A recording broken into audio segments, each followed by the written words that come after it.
एकदम फड़ जाता कोई भी खेल के रखें।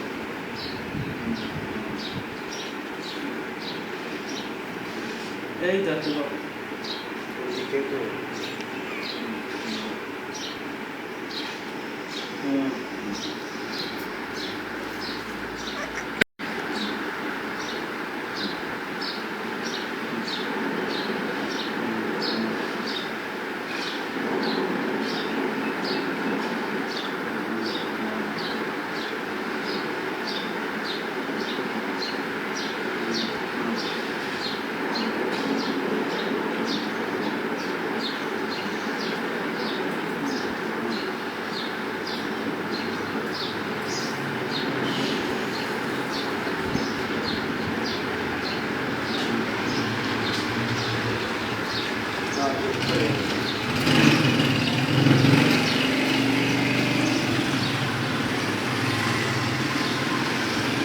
वही कि एक रात